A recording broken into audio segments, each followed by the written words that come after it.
Public higher secondary school Bhairav Chaura Titla Kushinagar के online classes में आपका स्वागत है। मैं रवि सर आज क्लास 9th का लेक्चर 7 पढ़ेंगे, जिसमें आप देखिए इस सब्जेक्ट चैप्टर का नाम है, दूसरा चैप्टर आपका है पॉलिनोमियल यानी बहुपद। देखिए जिसका दूसरे चैप्टर का नाम है पॉलिनोमियल यानी बहुपद। सबसे पहले आप बहुपद का परिभाषा देख लीजिए क्या होता है कि बहुपद किसे कहते हैं। आप ऐसे भी कह सकते हैं कि ऐसा बीजीय व्यंजक, ऐसा बीजीय व्यंजक, ऐसा बीजीय व्यंजक जिसमें क्या यूज होता है, चर का घात, जिसमें चर का घात, ऐसा बीजीय व्यंजक जिसमें चर का घात पूर्ण संख्या होती है, होल नंबर यानी पूर्ण संख्या होती है, आपका पॉलिनोमियल यानी बहुपद कहलाती है। यह परिभाषा याद रखेंगे, ऐसा बीजीय व्यंजक जिसमें चर का घात पूर्ण संख्या होती है पॉलिनोमियल कहलाती है। आपको पिछली क्लास में मैं बता चुका हूं कि पूर्ण संख्या क्या होती है। जीरो सहित सभी प्राकृतिक संख्याओं को पूर्ण संख्या कहते हैं, जैसे 0 1 2 3 4 5 6 डॉट डॉट, आप जहां तक काउंटिंग कर सकते हैं ये पूर्ण संख्या कहलाती है। यानी एग्जाम्पल देख लीजिए, आपका एग्जाम्पल कैसे आपका लिखा हुआ है, जैसे 2x² + 5, इसमें चर जो x है इसका घात देखिए 2 है, यानी 2 भी पूर्ण संख्या होती है। जैसे आपका देख लीजिए 3x³ + 5x² + 9, अगर इसमें देखें तो चर का मैक्सिमम घात कितना है, 3 है, और यहाँ पे देखिए चर का 2 घात है, तो ये भी आपका क्या कहलाएगा, बहुपद कहलाएगा। इससे पहले आप ध्यान से देखेंगे कि बहुपद जो होता है, परिभाषा के बाद देखेंगे बहुपद जो होता है किस प्रकार का, कितने प्रकार का होता है।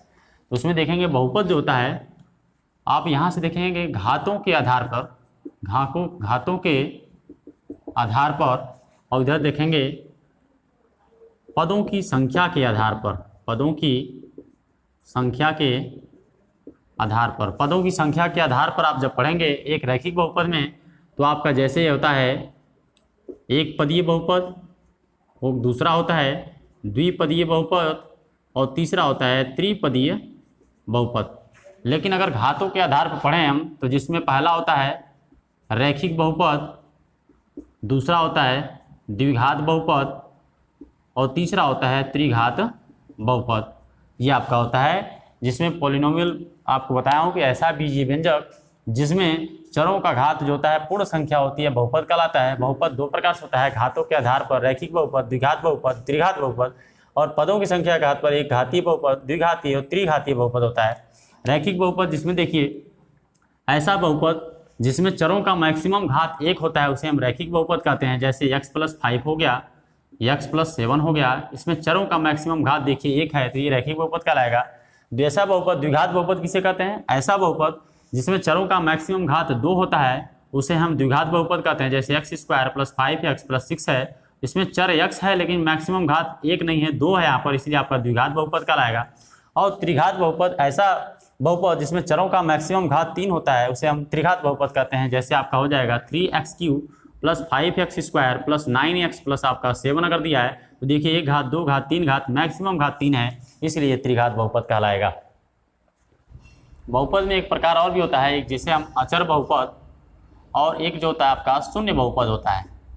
तो अचर बहुपद जो देखिए क्या होता है, ऐसा बहुपद जिसमें आपको बताया हूँ, जैसे आपका 2 लिखा है तो इसको लिख सकते हैं 2 × x⁻0, यानी x का मैक्सिमम घात कितना है, 0 है, तो यहाँ पर x पर 0 घात का मान 1 होता है, तो 2 × 1 यानी 2 ही होगा, यानी आपका ये जो कहलाएगा ऐसा अचर बहुपद कहलाएगा। जैसे 2 हो गया, 4 हो गया, 5 हो गया, 6 हो गया, 7 हो गया, जितने भी आपके नंबर होते हैं ये अचर बहुपद कहलाते हैं।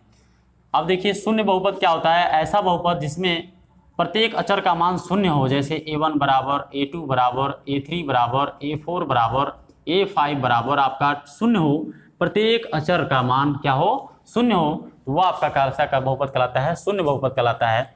अब आप प्रश्नावली पढ़ेंगे 2.1, जिसमें आपको बताना है प्रश्नावली 2.1 में कि इसमें निम्नलिखित में आपको बताना है एक चर में कौन सा बहुपद है और कौन कौन नहीं है, कारण के साथ अपने उत्तर दीजिए। तो चलिए देखते हैं एक चर में आपका कौन सा बहुपद है। तो आपका प्रश्नावली आपका 2.1 है। इसमें पहला क्वेश्चन कह रहा है कि एक चर में बहुपद कौन कौन सा है और कौन नहीं है, आप कारण सहित उत्तर दीजिए।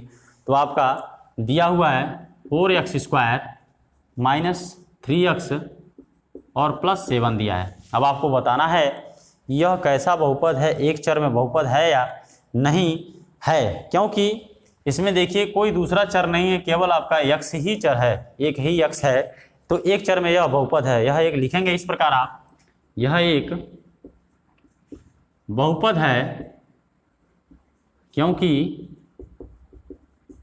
चर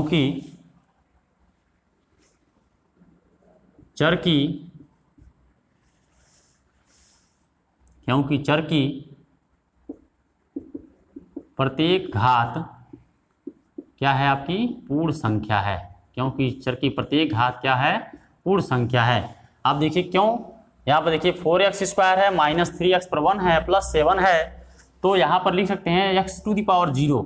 अब अभी मैं बताया हूँ कि परिभाषा के अनुसार आप बोल सकते हैं किसी ऐसा बीजीय व्यंजक जिसमें चरों का घात जो होता है आपका कोई पूर्ण संख्या होती है, 0 भी पूर्ण संख्या है, 1 भी है, 2 भी है और सेम चर है तीनों में, इसलिए यह एक बहुपद है क्योंकि चर की प्रत्येक घात पूर्ण संख्या है। क्योंकि 0 भी पूर्ण संख्या है, 1 भी है, 2 भी है और एक ही चर में सब है x में, इसलिए इस प्रकार का यह एक बहुपद है।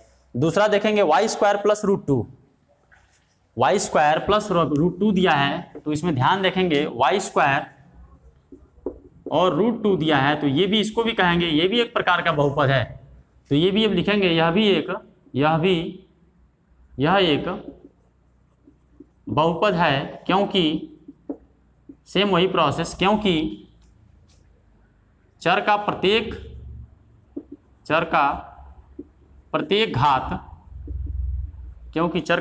घात कैसा है, पूर्ण संख्या है। ये ध्यान देंगे, क्योंकि चर का प्रत्येक घात कैसी है, पूर्ण संख्या है। इसके बाद देख लेंगे, इसका अगला देख लीजिए, √2 वाला t वाला है, उसमें देखेंगे ये आपका दिया है तीसरा कि दिया है 3√t + t√2, ये बताना है कि बहुपद है अथवा नहीं। तो आप साफ स्पष्ट दिखाई दे रहा है यह एक बहुपद नहीं है, क्योंकि आप जानते हैं किसी भी रूट में अगर रूट में t लिखा है तो लिख सकते हैं t पर 1/2, और क्या 1/2 जो है कोई पूर्ण संख्या है, तो नहीं है। 1/2 एक पूर्ण संख्या है, तो नहीं है, क्योंकि आप पूर्ण संख्या में जानते हैं 0, 1, 2, 3, 4, 5 ये आपकी पूर्ण संख्या होती हैं, और 1/2 एक प्रकार की परिमेय संख्या है, इसलिए ये पूर्ण संख्या नहीं है, इसलिए यह एक प्रकार का बहुपद नहीं है। लिखेंगे यह एक बहुपद नहीं है, यह एक बहुपद नहीं है, क्योंकि यहाँ भी सेम लिखेंगे, क्योंकि कारण सहित उत्तर देंगे, क्योंकि चर का प्रत्येक घात पूर्ण संख्या नहीं है, क्योंकि चर का प्रत्येक घात पूर्ण संख्या नहीं है, इस प्रकार का यह बहुपद नहीं है। आगे देखिए आपका y + 2/y, ये भी सेम आपको बता रहा है, y + 2/y। आप देखिए y + 2/y दिया है आपका, इसका चौथा पार्ट y + 2/y, क्या देखने से लग रहा है बहुपद है? नहीं है, क्योंकि आगे सॉल्यूशन इसका करते हैं y + 2 y⁴ हम लिख सकते हैं -1, क्योंकि यहाँ +1 है, ऊपर आ जाएगा डिनोमिनेटर में, अंश में, तो आपका -1 हो जाएगा। तो ये देखिए माइनस है, ऋणात्मक पूर्णांक इंटीजर है, इसलिए हम जानते हैं कि पूर्ण संख्या को परिभाषित किए हैं 0, 1, 2, 3, 4 सभी धनात्मक संख्या है, 0 सहित आपकी जो पूर्ण संख्याएं होती हैं, तो यहाँ भी लिख देंगे यह एक बहुपद नहीं है, क्योंकि कारण वही देंगे, क्योंकि चर का प्रत्येक घात पूर्ण संख्या नहीं है। यहाँ वो y पर तो 1 तो ये माना जाएगा, लेकिन y पर -1 ये जो है पूर्ण संख्या नहीं है, इसलिए यह प्रकार का बहुपद नहीं है। इसका लास्ट क्वेश्चन देखेंगे, दिया है x⁻10 + y⁻3 + t⁻15, ये दिया है, ये तो बहुपद है, लेकिन देखिए इसमें चर कितना यूज हुआ है, 3 प्रकार का चर यूज हुआ है। तो इसमें देखेंगे x⁻10 + y⁻, आपका दिया है 3 + t⁻50, यह कहेंगे यह बहुपद तो है, लेकिन एक चर में बहुपद नहीं है, क्योंकि यहाँ पर देखिए चर विभिन्न प्रकार के हैं, x है, y है, t है, तो 3 प्रकार के चर हैं। तो लिखेंगे यह एक 3 प्रकार का, यह एक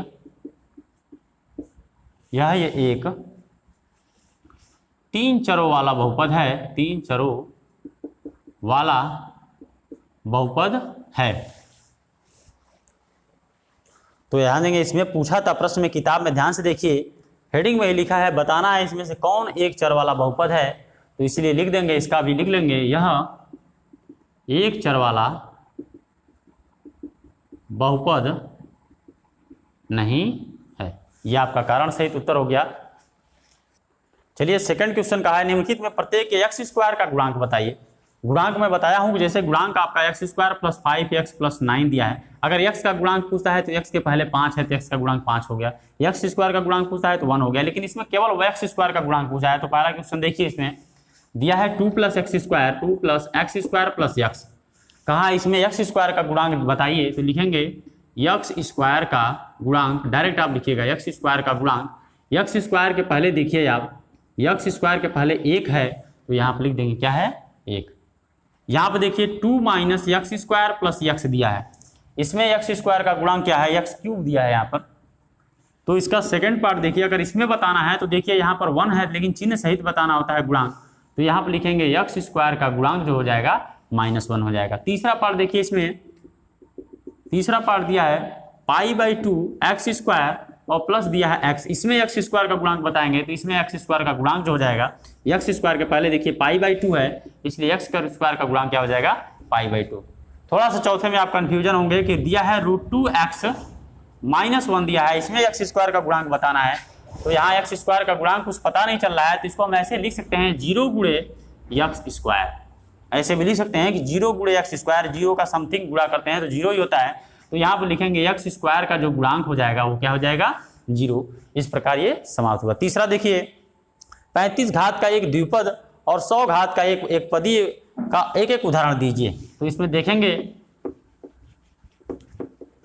35 घात का एक पदीय, 35 घात का एक द्विपद बताना है, 35 घात का कोई भी चर हो, जैसे मान लीजिए तीसरा क्वेश्चन दिया है कि इस पे 35 घात होना चाहिए, तो मान लीजिए y है, y पर आपका 35 घात हो गया, लेकिन इसमें 2 पद होने चाहिए, कहा है द्विपद का एग्जाम्पल दीजिए, तो प्लस मान लीजिए 7 5 मान लीजिए, या अगर लिखना चाहते हैं z पर 35 घात 7z पर 35 घात प्लस 7 मान लीजिए, या कुछ भी मान लीजिए आपका x पर 35 घात प्लस 9, ये भी आप कुछ भी एग्जाम्पल दे सकते हैं। इसी का सेकंड पार्ट कहा है कि 100 घात का एक पदीय एक उदाहरण दीजिए, 100 घात का एक पद हो रहा होना चाहिए, तो सेम लिख लीजिए 100 पर x पर 100 घात और एक पद ही होना चाहिए, तो इतना ही छोड़ दीजिए, या एग्जाम्पल लिख सकते हैं y पर 100 घात, या लिख सकते हैं 100 y पर 100 घात, या आप लिख सकते हैं 7 आपका b पर 100 घात, ये आपके एग्जाम्पल हो जाएंगे 100 घात वाला। चौथा क्वेश्चन कहा है कि निम्नलिखित बहुपदों में से प्रत्येक बहुपद की घात बताना है। आपको बता दूं कि घात क्या होता है, किसी भी चर में, किसी भी बहुपद में, आपको परिभाषा से बताया हूं, किसी भी बहुपद में चरों का जो मैक्सिमम घात होता है उसे हम बहुपद की घात बोलते हैं। किसी भी बहुपद में जो चरों का मैक्सिमम घात होता है उसे हम क्या कहते हैं, उस बहुपद की घात बोलते हैं। और आपका एग्जाम्पल दिया है चौथा का पहला, कह रहा है कि 5x³ प्लस दिया है 5x³ प्लस 4x स्क्वायर और प्लस 7x, इसमें घात बताइए। तो इस बहुपद की घात बताना है तो लिख देंगे घात बराबर, अभी मैं बताया हूं कि इसमें देखिए चर एक ही है x है, और चर का 1 घात 2 घात 3 घात, चर का मैक्सिमम घात, किसी भी बहुपद में चर का मैक्सिमम घात वो कहलाता है उसकी घात। घात बराबर कितना हो जाएगा 3। आप इसी तरह देख लीजिए, इसका चौथा पार्ट दिया है 3 दिया है, इसका बहुपद की घात बताना है तो बता सकते हैं, घात कहीं दिखाई नहीं दे रहा है तो लिख सकते हैं 3 गुणे x पर 0 घात। अब बता सकते हैं यहाँ से घात बराबर क्या लिख सकते हैं 0 लिख सकते हैं, यहाँ से इसका आंसर हो जाएगा। आप देखिए प्रश्नावली 2.1 का 5वां क्वेश्चन दिया है कि बताइए कि निम्नलिखित बहुपदों में कौन कौन बहुपद रैखिक है और कौन कौन सा द्विघाती है और कौन कौन सा त्रिघाती है। तो सिंपल है आपका वही चीज, अगर आपको दे दिया है x स्क्वायर प्लस x, ये बताना है कैसा है, एक घाती बहुपद है कि रैखिक बहुपद है, कैसा बहुपद है। तो आप इसको बता सकते हैं कि कैसा बहुपद है आपका, ये कैसा बहुपद है। तो इसमें देखेंगे चर का मैक्सिमम घात 2 है, इसलिए कैसा बहुपद है, द्विघाती बहुपद है, इसलिए इसको बोलेंगे द्विघात बहुपद। जैसे आपका दे दिया है x³ माइनस अगर x दिया है, चाहे आपका दे दिया x माइनस x³ दे दिया, इसको आप बता सकते हैं कि 1 घात 3 घात, ये आप बता सकते हैं कैसा बहुपद है, त्रिघात बहुपद है। जैसे आपका दे दिया 1 प्लस x दे दिया, मैक्सिमम घात कितना है 1 है x चर का, इसलिए इसको बोलेंगे एक घातीय बहुपद, या इसको बोलेंगे रैखिक बहुपद, या आप इस तरह लगा लेंगे इसका। इस प्रकार धन्यवाद, अगली क्लास का इंतजार कीजिए।